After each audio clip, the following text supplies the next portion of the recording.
thank you again for inviting me. When Carlos first asked me to participate, I was willing to do this, but I didn't know what I was going to say. So I thought about it a little, and I back the idea of saying, well, the holy trinity of the big idea of just making better exhibitions. And then when I thought about it more, I came up with it's the holy quattro, and they are they are idea, prototyping, 50 words, and 20 minutes. Those are the four key things that both experienced professional development experience leads to these things as being important, and data on visitor behavior, watching visitors use exhibitions, where they go, what they do, how much time they spend, are findings from data that are very important for exhibit developers to keep in mind as they are working on their exhibitions. So I'll go through each one of these separately, and then at the end you can ask me your questions, okay? So the big idea, and I will send you a list of resources and references for each one of these, of the four, to find out more information, because we're just going to touch very briefly on each one, but you'll need much more information to actually use these things and know what to do with them, right? Okay, so the big idea is a sentence, a statement that lets you know, lets the exhibit team know what is this exhibition going to be about. It's more like a thesis statement than anything else, and the statement contains a subject and a verb and a so what. Then the so what is, why is this idea important? What is the impact of it? What will make it important to visitors to understand? So there are chapter 1 in Exhibit Labels book is about the big idea and the details. And then there's also the ebook that Paul Rodriguez and I put together that's available as an online, a digital book, which has lots more examples and exercises in it. So let's say that you've read all that.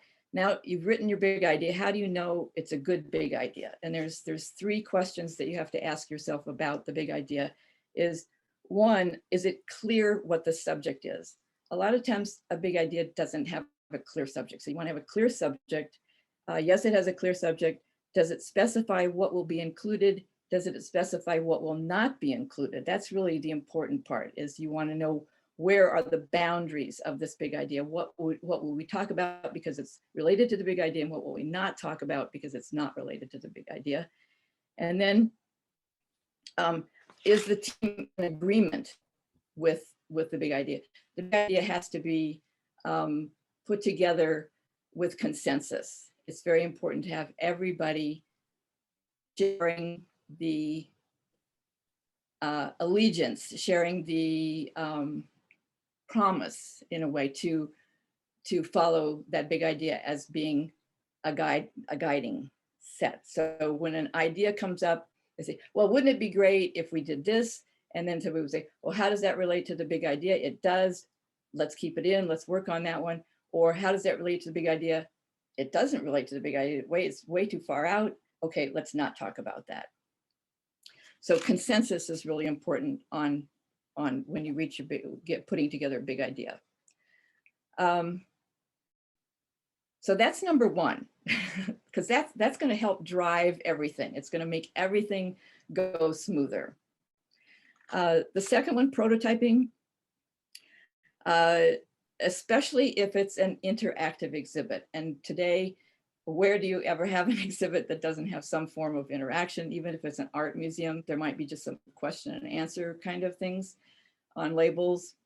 But it's very difficult to predict, especially with an interactive exhibit, what's going to work, what's going to make sense to people, what's going to be words that initiate the correct behavior and movement for going through the steps of the interactive, and also what to take away from it. What's the point of this?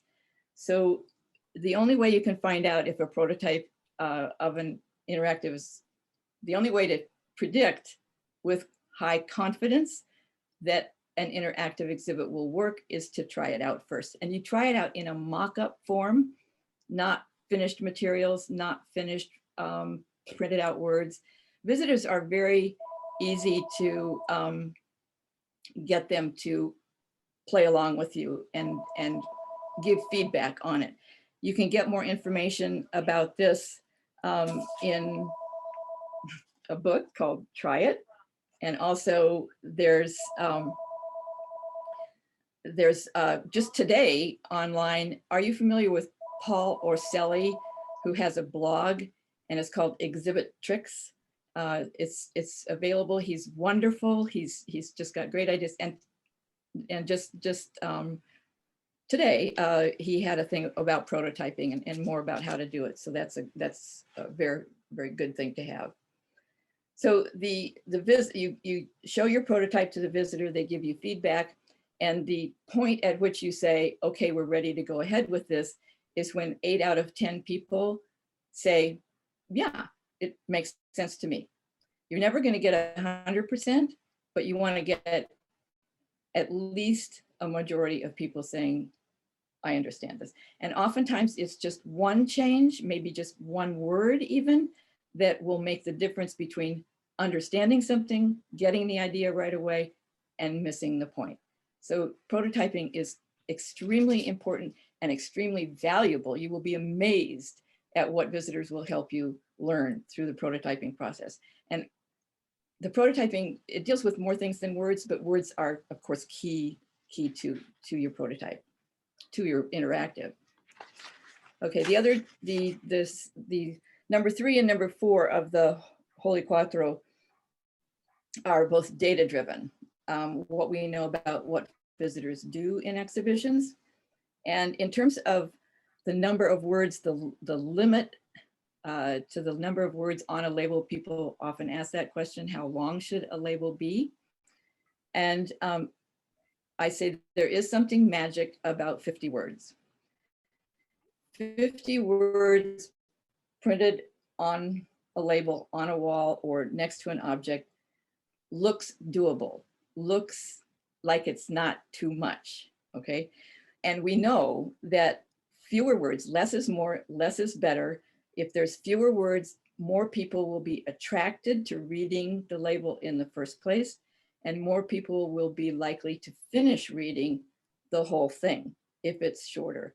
So those are two things that are so strong in terms of, if you want to get your message across, first of all, they have to pay attention to the label. And secondly, they have to read, you want them to read the whole thing, because the whole thing is going to be the message, not just the first part or the last part. So 50 words is a good thing to think about, to stick to 50 words if it's a caption label. And caption labels are the most important functional labels in almost any exhibition, because people are drawn to the things. They're drawn to the photograph or the artwork or the animal or the whatever the things are, the real things that people have come to see in the exhibition. And they're more likely to read a caption label than to read any other kind of label in an exhibition. So those caption labels are extremely important in terms of carrying the message of your big idea and being the things that really are used most often by visitors. So if you make them shorter, they're going to be more likely to be used, and that just remember that your captions are really important. The most thing I've seen very often is people will have a graphic and there'll be words and then there'll be a photograph.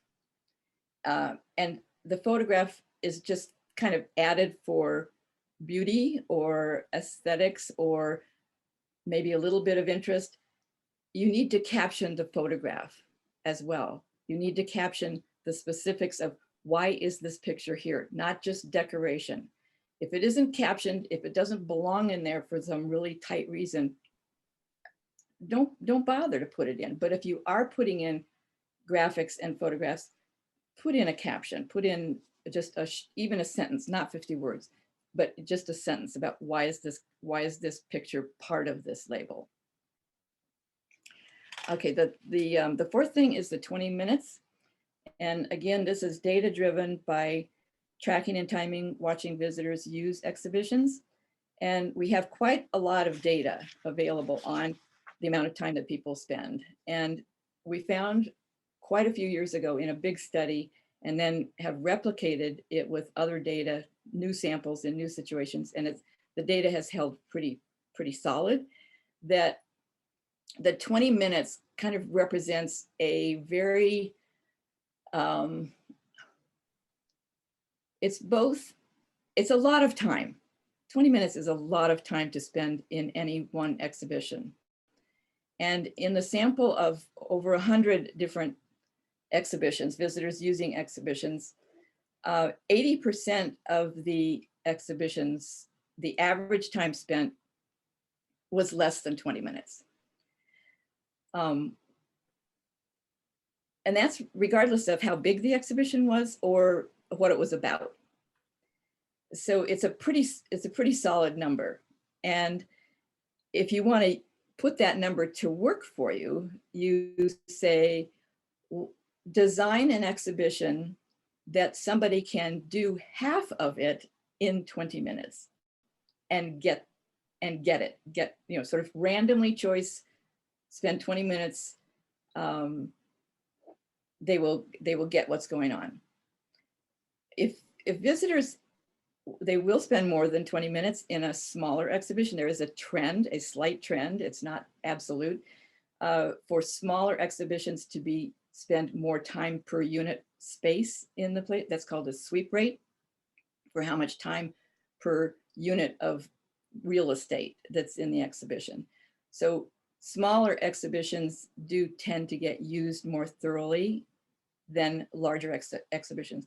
It's very easy to overwhelm people, both with words and with things, and we want to be good to our visitors. We want to make things feel good. We want them to be happy visitors. We want them to feel as if they've really spent that 20 minutes in a very useful way and feel smart when they leave, instead of feeling tired and stupid or feeling like this exhibition must have been for somebody else that was smarter than me. You want them to go like, this was exciting. This was interesting. I wish I had more time to